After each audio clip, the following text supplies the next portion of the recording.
화물연대 파업으로 힘을 받은 걸까요? 이 대통령실이 계속해서 개혁에 시동을 걸고 있습니다. 먼저 노동시장 개혁, 그러니까 주 52시간제를 유연화하겠다. 그리고 지금 호봉제 중심을 성과 중심의 임금 체계로 바꾸겠다라는 이 노동개혁을 발표를 했습니다. 관련 영상 먼저 보고 오시겠습니다. 근로시간의 선택의 가능성을 높여주면 일하고 싶을 때 일을 했을 때 효율성이 높아질 거고, 그로 말미암아서 총량에 있어서는 어쩌면 줄어들 수도 있겠다. 장시간 노동 체계로의 회귀 이런 거라고 저희는 판단하고 있고, 이것들이 결국 노동자의 건강권이라든지 삶의 질을 떨어뜨릴 거라고. 포퓰리즘 정책은 재정을 파탄시켜 건강보험제도의 근간을 해치고 결국 국민에게 커다란 희생을 강요하게 되어 있습니다. 설 변호사님, 노동개혁부터 일단 한번 봐보죠. 이 52시간 얼마 안 됐어요. 네, 그러니까 문재인 정부 들어서 그게 정착화된 내용인데요. 이 부분에서 지금 유연화, 그러니까 말은 되게 좋아요. 유연화라고 해가지고 이것을 이제 총량을 뭐 60, 90, 뭐 아까 보니까 60 몇 시간까지 이걸 확장을 시킬 수 있다. 그다음에 이것을 월 단위, 뭐 예전에는 이제 주 단위로만 해가지고 이렇게 했었었는데, 이것을 조금, 그러니까 한마디로 폭을 넓혀서 시간을 좀 자유스럽게 앞뒤 이렇게 나눠서 쓸 수 있게끔 한다고 하는데, 이게 이제 뭐 그렇게 되면 좋죠. 일단 제도 자체의 어떤 취지는 좋은데 악용될 소지가 너무 많다라는 거예요. 기본적으로 52시간을 늘리면서 이게 예를 들어서 임금, 그러니까 저도 그 노동 시간에 대한 52시간제에 대해서는 저도 개인적으로는 좀 개선점이 있다고 봐요. 실제 그러니까 예를 들어서 광주 전남의 여수 국가산단, 그다음에 순천에는 뭐 이렇게 산단에서 보면 실제 중소기업 하시는 분들은 52시간제로 노동자도 피해를 보고 그 고용주도 피해를 봐요. 왜냐하면 그냥 본인들은 하청을 받아가지고 일을 하기 때문에 물량을 소화를 해야 된단 말이에요. 그게 수익이고.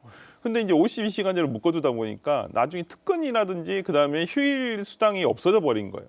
그러니까 실제 예를 들어서 월급이 예전에는 번봉이 250만 원이면 예를 들어서 특근이나 어떤 휴일 수당을 해서 뭐 400만 원 정도의 어떤 가져갔었는데, 이걸 이제 법으로 강제를 하다 보니까 더 이상 받을 수가 없는 거예요. 그렇다고 하면 이건 또 노동자로서도 오히려 또 불만인 경우들이 많아요. 그러니까 저는 이제 이것을 좀 선택제, 이걸 좀 유연화시켜야 된다고 생각을 합니다. 그 부분에 대해서 이번 노동 개혁 자체가 어떤 시스템 개혁 자체가 선순환이 될지 악순환이 될지는 잘 모르겠습니다. 아직은 시행을 해보지 않아서. 근데 저는 그런 부분에 있어서는 아마 그 전체 산업계에서 이런 부분에 대해서는 상당히 좀 선호할 수도 있다. 물론 이게 대기업하고 중소기업 간에 약간 차이가 있습니다. 대기업 노동자는 아마 그렇지 않을 거라고 생각을 하고요. 그다음에 중소기업 노동자 같은 경우는 본인이 원하는 경우도 있기 때문에 저는 그 윤석열 대통령이 아마 후보 때부터 이 공약을 들고 있었던 걸로 제가 기억을 하고 있어요. 그렇기 때문에 이 부분에 대해서 당연히 개편이 있을 거라 생각을 하지만은, 이런 것이 개편이 어떤 산업 전체에 어떤 긍정적인 효과로 가야 되는데 한번 지켜봐야 될 것 같습니다. 그러니까 사실 우리나라가 너무 노동 시간이 긴 거 맞아요.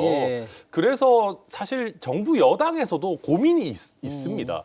그러다 보니까 이게 총량을 늘리지는 않게 하고 이제 기존에 주 단위로 했던 거를 월 단위로 해서 조금 많이 일하는 주에는 많이 일할 수 있게 하고, 다른 주에는 좀 더 빨리 쉴 수 있도록 하고, 그렇게 좀 유연성을 가져가겠다라고 하는 거고요. 그렇게 하게 되면 그러면 많이 일하는 주에 또 우리 사실 과로사 요새 많이 문제되는데 이거 큰일 아니냐 해서 11시간 정도는 휴식 시간을 보장하도록 뭐 이렇게 좀 나름대로 안은 짜고는 있는데, 뭐 완벽한 제도라는 게 있겠습니까? 또 앞으로 논의하면서 정리해 나갈 것 같고. 저는 근데 52시간 얘기만 너무 많이 하는데요, 우리가. 저는 그거보다도 아까 말씀하신 직무 성과 중심으로 직무급 하는 거는 진짜 잘한다고 생각합니다. 호봉제 아니고. 이게 호봉제가 안 맞아요. 그러니까 젊은 사람한테도 안 좋고 장년층에게도 안 좋습니다. 젊은 사람한테 왜 안 좋냐면은 요새는 평생 직장이 아니잖아요.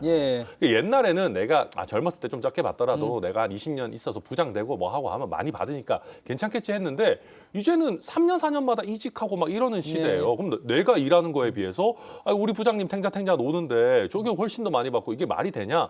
그러니까 공정성의 문제가 생기는 제도인 거고요.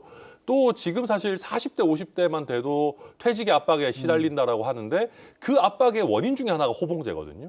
어찌 보면 본인의 노동 능력보다 또 과한 급여를 받게 되기 때문에 더 퇴직하라고 압박 주는 게 있어요. 그래서 이걸 좀 균형 잡히게 직무급 위주로 좀 바꿔 나가야 된다. 이 중요하다고 봅니다. 운용을 참 잘해야 된다 생각하는 게 산업별로. 그러니까 저는 과거에도 생각을 했지만은 예를 들어 지금 주 4일 근무제로 가자라는 직종들도 예. 있어요. 예. 업계에 따라 지금 현재 시행하고 있는 회사도 있고요. 근데 실제 외국에서 어떤 연구 결과를 보면 주 4일제가 굉장히 효율감이 더 높다라는 얘기도 있어요. 그러니까 주 4일을 더 충실하게 일을 하고 3일을 충분한 휴식을 보장하거나 아니면 그 3일 동안에 자기 개발을 하는 시간을 갖도록 하는 것이 더 좋다라는 연구 결과도 있거든요. 그렇다고 한다면 저는 노동시간을 유연을 하는 건 좋습니다. 좋은데 그 부분에 있어서는 어느 정도 원칙론적으로 지금 52시간제에 너무 너무 묶어서 생각하는 것보다는 조금 더 유연하게 하는 것까지는 좋지만은 여기에서 이것이 노동자에게, 예를 들어서 근로자에게 악용될 수 있는 소지에 대해서는 노동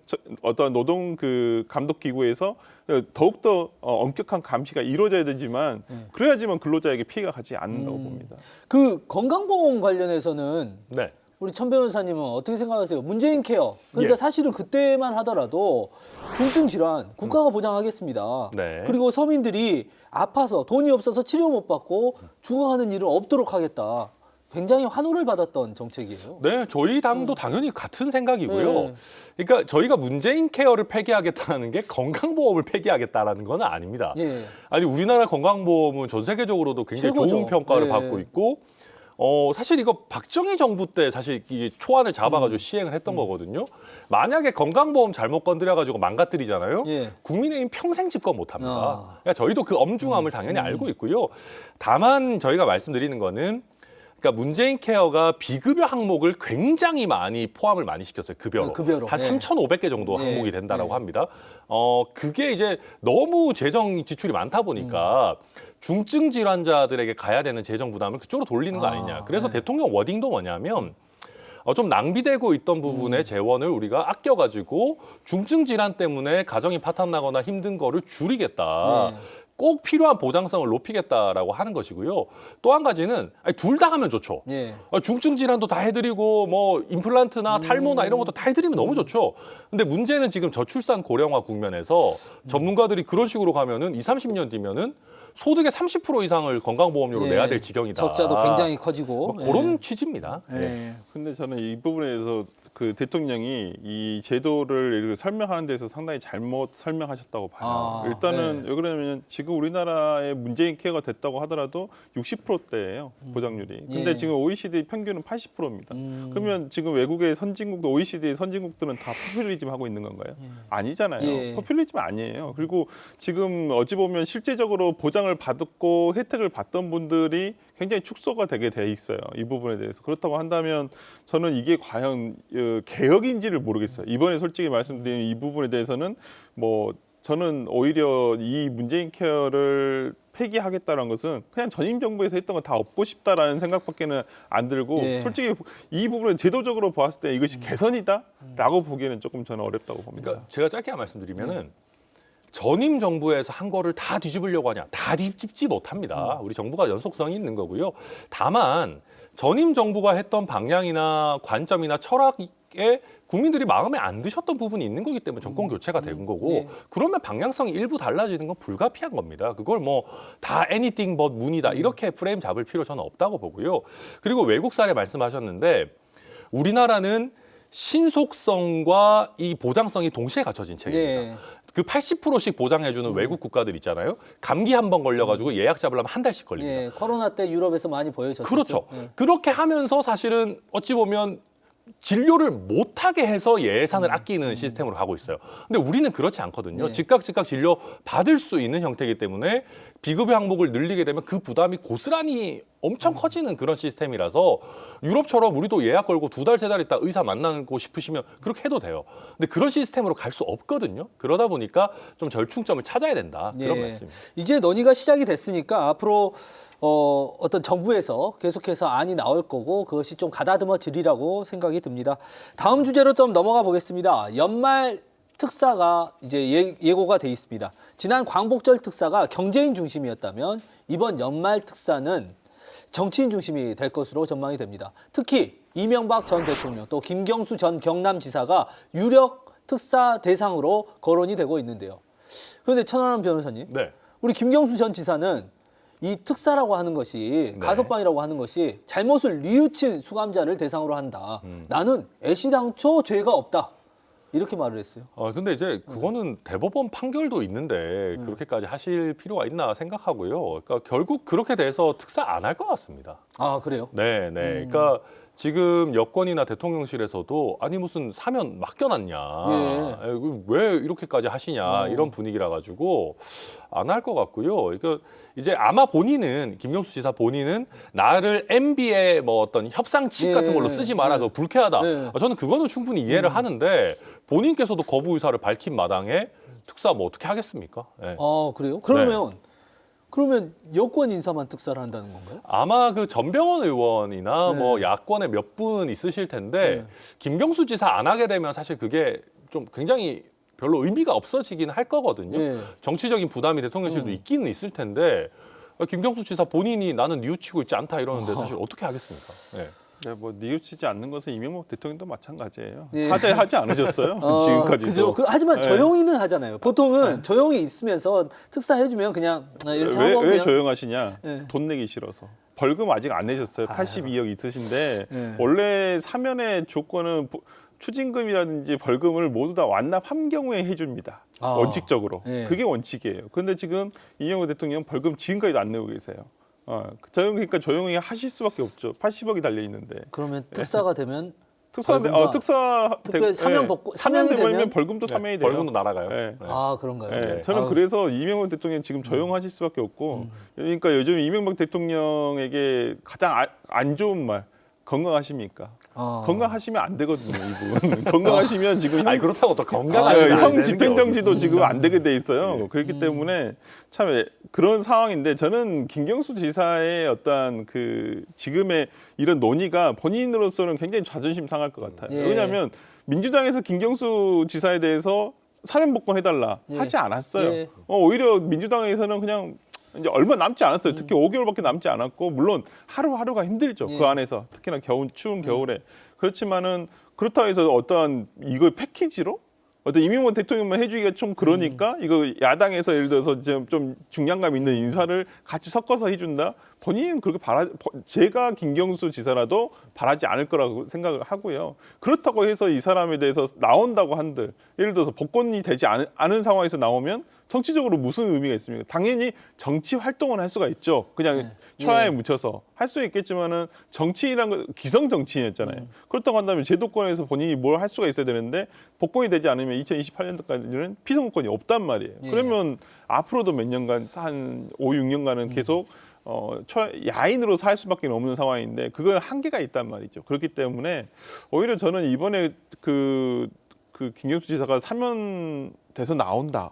이것은 오히려 본인의 정치적인 입지에서도 상당히 저는 안 좋은 앞으로 생각했을 때 안 좋다고 보고요. 뭐 이명박 대통령 저는 사면해 주는 거 뭐 그러려니 합니다. 뭐 이미 예상이 됐던 얘기고 오히려 저번 9월에 형집행 정지가 아니라 그때 사면을 해주고 싶었는데 워낙 여론이 안 좋으니까 집권 초기이기도 하고 그래서 지금 이제 적당한 시점에 뭐 본인 대통령실 입장에서는 지금 지지율도 한 1, 2% 오르는 것 같고 그러니까 지금쯤 하는 게 옳겠다 생각하시는 것 같아요. 이 사면 이야기, 김경수 지사 사면 이야기에 보충 질문을 좀 드리자면 사면 이야기가 나오자마자 민주당의 상황과 이렇게 대비해서 김경수 지사가 복권이 안 되더라도 당대표, 그러니까 포스트 이재명 체제를 책임질 수 있는 친문 인사 이야기가 나오더라고요. 그러니까 가능성 있는 이야기예요. 저희 당 내부에서 한번 이런 얘기를 한번 한 적은 있는데 모르겠습니다. 정말 의견이 많이 갈라지는 것 같아요. 그러니까 지금 할 수 있을 수도 있지 않느냐 긍정적으로 생각하시는 분도 상당히 있으시고요.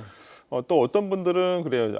나와서 지금 이거 김경수 지사가 원래는 또 자체 발광체가 아니었잖아요. 어찌 보면 노무현 대통령 전 대통령의 뭐 마지막 참모, 그다음에 문재인 대통령의 수행 대선 과정에서 수행 비서를 했었었고 그런 어떠한 누구의 어떠한 비서, 참모 이런 얘기 정치인이었기 때문에 지금까지 보여준 모습은 리더로서의 모습보다는 누구의 참모로서 모습을 보여준 게 훨씬 많았기 때문에 가능하겠느냐라는 얘기도 많아서 저 개인적으로는 뭐 김경수 지사가 나와서 어떤 역할을 해줄지는 모르겠지만은 어떤 워딩을 해줄지 모르겠지만은 지금까지 보여준 어떤 리더의 모습은 우리가 아직까지는 보지를 못해서 예. 좀 거기에 그 대한 부분은 의구심은, 검증이 예, 좀, 의구심이 좀 있는 건 사실인가. 이 사면과 관련해서 마지막으로 천하람 네. 변호사님께 좀 질문을 드릴게요. 사실은 윤석열 대통령 법과 원칙 이렇게 내세웠지 않습니까? 예. 이 사면이라는 것이 법치주의하고는 조금 배치되는 측면이 맞죠. 있어요. 예.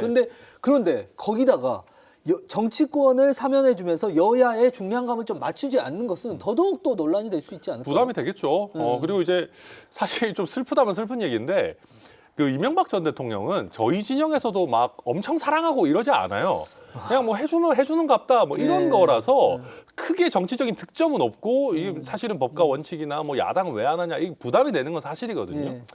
근데 그럼에도 불구하고 본인이 경선 때부터 하겠다 약속했으니까 약간 그냥 공약을 지키는 정도의 개념이라고 네. 보는 것 같고 말씀하신 것처럼 이게 대통령의 사면권이라는 게 이 사법 제도가 완비된 현대에는 애당초 좀 안 맞는 부분이 그렇죠. 있어요. 그래서 네. 저도 그래서 사면하고 이런 거 별로 안 좋아하는데 그래서 뭐 막상 현실 정치인이 되면 이 권한을 쓰고 싶어지는 게 또 인지상정인 것 같기도 합니다. 또 그리고 뭐 지지층 이명박 대통령이 인기가 없다고 하더라도 또 전직 대통령을 그렇게 감옥에 오래 그렇죠. 가둬두는 거에 대해서 또 좀 보기 안 좋다 예. 이런 분들 계시니까요. 예.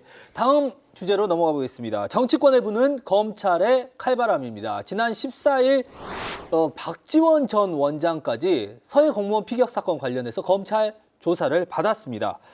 이제 노영민 전 청와대 비서실장 또 박지원 전 국정원장까지 이제 검찰 조사를 받아서 마지막 문재인 전 대통령도 수사의 대상이 될 수 있냐? 어떻게 보십니까?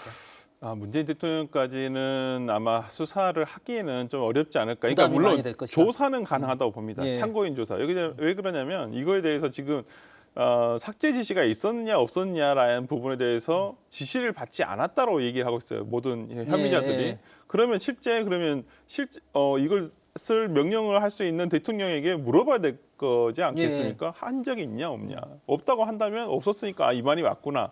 이렇게 확인이 되는 작업이 있어야 되나요? 그러니까 그렇다고 한들 예를 들어서 문재인 대통령을 소환해가지고 하는 것은 굉장히 부적절한 방법이라고 생각을 하고 참고인으로 예를 들어 서면 조사 정도는 가능하다라고 보는데 이제 그 부분도 상당히 좀 문재인 대통령 입장에서는 굉장히 조금 불쾌한 입장이긴 하죠. 예. 어찌 보면 본인은 생각해 보십시오. 대통령이 어떻게 이것을 하라 마라. 그리고 그러한 SI 정보들 다 본인이 보고 판단하는 게 아니지 않겠습니까? 예. 맞습니다. 저는 관계장관 회의에 있던 분들도 밑에 군사 그 정보부대에서 올라온 것들을 정리해서 올라온 내용들을 아마 보고 받았을 거라 생각을 해요. 거기에서 어떤 판단이 예를 들어서 어느 쪽으로 더 판단이 많이 될 것이냐 이 부분에 대해서 이제 뭐 서훈 지금 전 장관이나 서훈 전 안보실장에 대해서 지금 구속 기소가 돼 있는 것이고요. 저는 며칠 전에 박지원 국정원장에 대한 조사가 이루어졌지만은 뭐 본인도 그 부분에 대해서는 뭐 삭제가 되는지는 몰랐는데 시스템을 자기가 이해를 잘 못한 부분이 있었었다라고. 그럼에도 불구하고 예. 지시는 하지 않았다. 지시는 한 적은 없고 본인의 비서실장도 그런 지시를 한 적은 예, 받은 적 없었다라고 없다. 얘기를 하고 있기 때문에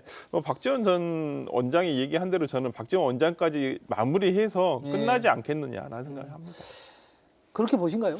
이거 근데 제가 봤을 때는 재판이 좀 진행되면서 뭐가 더 나올 것 같아요. 그러니까 지금 얘기들이 굉장히 심각한 얘기들이 막 나오거든요. 예. 지금은 새어 나오는 단계입니다, 예. 사실. 뭐 얘기하면 그런 거예요. 해경청장이 유리한 자료들은 나는 이거 못 봤다. 예. 이 월북이 아니라 자료 못 봤다고 막 파쇄해버리고 서훈 실장이 이분이 이렇게 공무원이 생명을 잃었는데 그거 발설하지 마라 그러니까 예. 밑에 있는 비서관들이 막 우리 실장 미쳤냐 이러고 있고 이게 조직적인 뭔가 은폐, 뭔가 정치적인 이득을 위해서 우리 국민의 명예를 정말로 이렇게 다 파괴해버린 거 아니냐라는 것들이 좀 나오고 있거든요. 예. 그렇게 되면서 만약에 재판 과정에서 사실 이거 우리 국민의 생명이 달린 문제인데 안보실장 혼자 결정했겠습니까? 그렇다고 하면 거기에 대한 구체적인 진술이 좀 나온다라고 하면 여론에서 이거는 문재인 대통령도 문제가 있네 이렇게 하면 수사하겠지만 지금 상황에서는 말씀하신 것처럼 이 관계자들이 별로 입을 열고 있는 상황이 아니니까 문재인 대통령까지 수사를 당장 하지는 저도 않을 것 같습니다. 민주당에서는 또 고민되는 지점이 노웅래 의원 네. 체포동의안 관련돼서 이게 노웅래 의원 자체의 문제도 있지만 이재명 대표도 비슷한 모습을 또 보여줄 수 있을 가능성이 있잖아요. 차후에 뭐 지금 민주당 분위기는 어때요? 노웅래 의원에 글쎄요, 대해서는? 노웅래 의원에 대해서는 그냥 개별 판단을 맡기는 게 옳지 않겠느냐라는 어떤 분위기는 좀 있는 것 같습니다. 그러니까 또 노웅래 의원이 지금 몇 차례에 걸쳐서 지금 국회에서 호소를 했거든요. 예. 그다음 친전도 써서 모든 의원들한테 돌리고 본인을 버리지 말아 달라. 그러니까 본인 입장에서는 조금 억울한 면도 있으시다고 봐요. 제가 봤을 때는 뭐 제가 이제 그 당시에 뭐 현금이 나왔다고 하는 압수수색 현장에 있었지만은 예. 당시에도 예를 들어서 저는 상당히 억울하다고 생각하는 가장 큰 포인트가 뭐냐, 압수수색 영장에 최초 영장에는 압수수색 대상물에 현금이 없었어요. 거기 삭제가 돼 있었어요. 우리가 보통 압수수색 대상물에 쭉 여러 가지 써져 있는데 특히 그 부분은 이렇게 줄로 그어져서 삭제가 돼 있었어요. 예. 그렇다고 한다면 검찰에서는 이미 돈을 받지 않았다거나 아니면 받았다고 하더라도 돌려줬다는 부분을 알고 있었다는 얘기예요. 예. 그렇기 때문에 압수물에 제일 처음부터 초창기부터 압수물에 현금이 아예 없었던 거예요. 예. 근데 집에서 갑자기 발견이 그러니까 되면서. 뜻밖의 어떤 현금이 나오다 보니까 이것과 연결을 시키려고 하는데 저는 그런 부분에서는 예를 들어서 지금 혐의가 지금 노웅래 의원에 대한 혐의는 6천만 원에 대한 부분이에요. 예. 뇌물수수 부분이. 근데 집에서 나온 현금은 3억 정도가 된단 말이에요. 훨씬 더 많은 금액을 가져가서 근데 이 돈을 펼쳐놔 놓고 이 돈 무슨 돈이냐? 네가 다 소명해라. 이렇게 한다는 건 좀 불합리하잖아요. 네. 예를 들어서 내가 돈을 가지고 있을 수도 있고 현금을 보유하고 싶은 것은 사람의 취향에 따라 나눠지는 거예요. 근데 그걸 검찰이 가져가서 이건 부정한 돈이라고 규정을 한 다음에 이건 무슨 돈이냐? 다 부정한 돈이다. 이렇게 얘기를 한다면 저는 노웅래 의원 입장에서 상당히 억울한 점도? 억울하다고 봐요. 그렇기 억울한 점도 때문에 있을 것이다. 그런 부분에 대해서 민주당 의원들이 어떻게 생각할지 한번 민주당 판단해. 의원들도 보통 그렇게 많이 생각하시나요? 저 억울하게 아니 이렇게 생각하신 분은 조금 더 계신 것 같은데 오히려 또 이런 부분에 있어서 이게 뭐 예를 들어서 정책적인 판단에 대한 내용이면 당연히 방어를 해줘야지. 그건 판단의 문제인데. 근데 이게 아무래도 뇌물 수수에 대한 부분이기 때문에 또 그렇게 좀 상황을 섣불리 지켜봐야겠나? 이렇게 옹호를 하기는 좀 쉽지 않은 것 같습니다. 의원들 지금 솔직히 어떻게 해야 되나 고민 많이 하고 있는 것 같습니다. 아, 그러니까 이게 말씀하신 것처럼 우리가 지금 최근에 체포국 동의안은 여야를 막론하고 다 가결시켜 줬습니다. 그랬죠. 예. 예, 이상직 의원이나 예. 뭐 막 다 해줬는데 이것도 사실은 부정부패 혐의라서 원래 같으면 해줘야 되거든요. 예. 근데 이거를 해주기 시작하면 다음번에 이재명 대표 왔을 때 선례는 전부 다 해주고 뭐 최근에 노웅래 의원도 예. 가결해줬는데 왜 이재명 대표만 특별 대우하냐 이거 방탄이냐 난리 날 거거든요.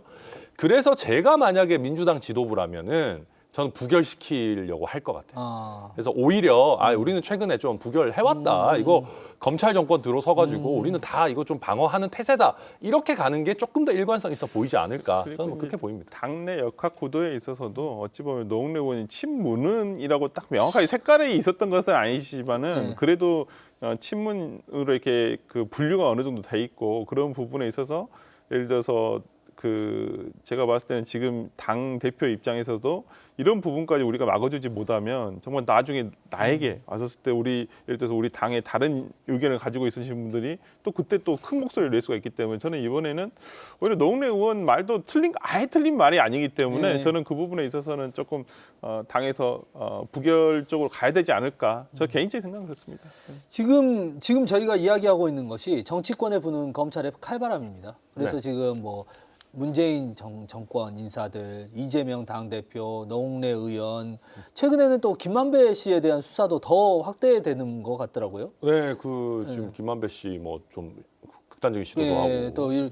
그런 이야기들도 하고 어쨌든 검찰이 전국을 좀 움직이는 모양새가 있는데 근데 한쪽에서는 좀 조용한 측면도 있어요. 김건희 여사에 대한 도이치모터스 재판 과정에서 뭐가 나오잖아요 지금. 근데 이제 이게 좀 모르겠습니다. 국민들이 보였을 때는 왜 김건희 여사 수사 안 하냐 네. 하는데 이게 대장동 수사 본류에 비하면은 어찌 보면 그렇게 큰 사건이 아니라고 할 수도 있는 거고요. 김건희 여사의 부분만 딱 떼서 예. 보면. 그러니까 대장동 사건이 워낙 다이나믹하게 새로운 진술도 나오고 가담자도 막 나오고 이러니까 그걸 따라갈 수밖에 없는 면도 있습니다. 예. 그거 안 하면 사실 직무유기죠. 근데 김건희 여사 건 같은 경우는 국민들이 보시기에는 이거 뭐 주식 투자하는 거에 그 주가 조작에 돈 넣은 거 좀 너무 잘못된 거 아니야 하는데 예. 법률적으로 보면 주가 조작을 한다라는 걸 명확하게 알고 거기에 공모하지 않았으면 죄가 안 돼요. 아 그런가요? 예, 그게 이제 사실 정경심 교수랑도 비슷하거든요. 그 처음에 조국 사태 이게 문제됐을 때는 사모펀드의 그 내부자 거래하고 거기 주가 조작에 가담했다 이게 컸었는데 네. 주가 조작은 사실 결국 그걸 못했어요, 처벌을. 그게 왜냐하면 주가 조작에 가담했다, 알고도 거기 동참했다라는 게 명확하게 나와야 되는데 그게 밝히기 쉽지 않은 부분이거든요. 그래서 김건희 여사 부분도 사실 마찬가지다. 그러니까 재판에서도 나와서 우리가 김건희 여사한테 뭐 이렇게 하라 그러면 하고 했다지만 주가 조작인 걸 알고 했다라는 핵심적인 진술은 안 나오고 있거든요. 그러다 보니까 뭐 문재인 정부 검찰에서도 2년 이상 수사했던 거 그 뭐 이외에 뭐 특별한 스모킹 거는 없는 상황이다. 그래서 안 하는 거다. 뭐 그렇게 봅니다. 저는 이 부분 정말 문제가 많다고 봐요. 저는 김건희 여사와 관련된 온갖 추문들, 뭐 정말 비상식적인 내용들, 뭐 천공일, 저는 솔직히 그런 말 이렇게 방송에서 언급하는 거 별로 좋아하지가 않는데 이 부분은 정말 문제가 있다고 봐요. 이건 정말 어쩌면 자본시장을 뒤흔드는 굉장히 중범죄예요. 실제 그 이 주가 조작 실제 처벌되는 예를 보면 굉장히 중형에 처하는 경우가 굉장히 많습니다. 근데 희한하게도 도이치모터스 사건은 그렇게 중형이 지금 제가 볼 때 예상이 안 돼요. 지금 실제 재판을 받고 있는 사람들도. 그리고 얼마 전에 그 검찰 검사가 증인을 신문하는 단계에서 나온 얘기가 있어요. 당시에 직접 전화를 해가지고 김건희 여사가 주문을 했다는 것이고 또 7초 안에 전화를 받아서 했다. 근데 당시에 예를 들어서 누군가에 거쳐서 갔다라고 한다면 그 7초 안에는 주문을 할 수가 없다, 물리적으로. 그러면 무슨 얘기냐? 김건희 여사가 바로 옆에서 듣고 있었다는 거예요. 같이 했기 때문에 이게 가능한 거였다라는 얘기거든요. 근데 저 이 부분은 이것이 과연 김건희 여사가 단순 전주인가? 돈을 그냥 넣은 사람에 불과한가? 저는 아니라고 봐요. 지금 근데 뭐 아니, 저도 짧게만 이거 뭐 기계에 들어갈 건 아니지만 그러니까 예를 들면 자문을 받아서 그 사람이 팔라고 하고 사라고 하는 대로 샀다 그 자체는 죄가 아니에요. 그러니까 1인 매매했고 우리가 그 사람한 자문 받았다 다 인정하고 있지 않습니까? 선거 과정에서부터 뭐 시켜서 7억 얼마 뭐 이렇게 넣으십시오. 그거대로 한다고 죄가 아니에요. 그러니까 이게 통정 매매고 이게 주가 조작이다라는 것까지 알아야 되는데 그것까지 간 건 아니다 말씀드리는 겁니다. 그 부분이 이제 그런 것 같습니다. 이제 재판이 진행되고 있다 보니까 도이치모터스 관련자들의 재판이 진행되고 있다 보니까 계속해서 관련 증언들이 나오고 또 이 수사가 더 필요한 거 아니냐라는 이 야당 측. 이 부분에 대해서는 나중에라도 김건희 여사의 도이치모터스 주가 조작에 대해서는 특검이 반드시 필요하다고 보고요. 특검을 해야 된다고 보고 이건 민주당이 반드시 관철을 시켜야 한다고 봅니다. 이 부분은. 그 부분은 규명하기도 어렵고 또 사실은 이 부분을 검찰이 수사를 안 한 것이 아니고 사실은 이 죄가 안 될 가능성도 굉장히 높다라고 이렇게 보시는 것 같고요. 저희가 아직 대본이 한 서너 장 더 남았어요. 질문지가. 근데 시간이 다 돼버려가지고 여기서 마쳐야 될 것 같습니다. 저희 다음 주에도 더 충실한 내용으로 준비를 해오도록 하겠습니다. 오늘은 여기까지 하겠습니다. 한마디 말로 사람을 감동시키고 세상을 변화시키는 KBC 시사 토크쇼 촌철살인 마치겠습니다. 시청해주신 여러분 고맙습니다.